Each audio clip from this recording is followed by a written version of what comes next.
本日は材料4つ、レンジで1分、簡単おからクッキーを作ります。今回使った材料は、おからパウダー 10g、アーモンドプードル 10g、ラカンカ 5g、豆乳 20g、おからパウダー 10g、アーモンドプードル 10g、ラカンカ 5g、粉類を混ぜ合わせます。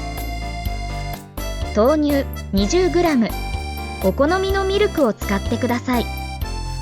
すべての材料を混ぜ合わせます。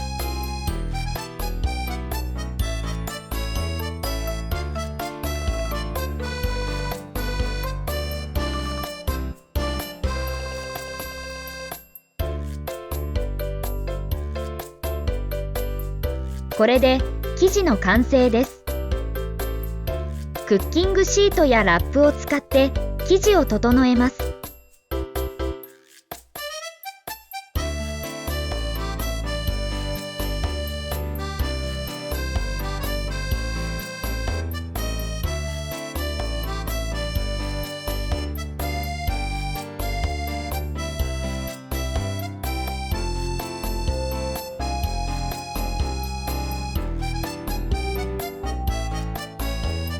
600W の電子レンジで1分加熱します。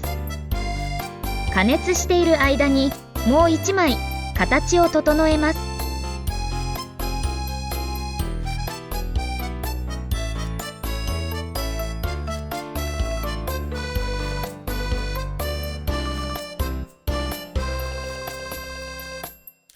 600W の電子レンジで1分加熱します。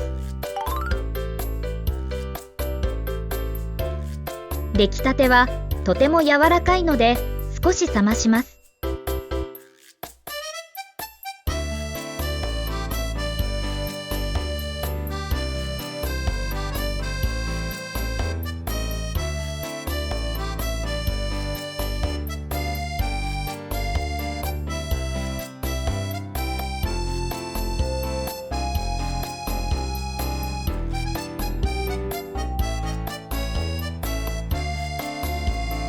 おからクッキーの完成です。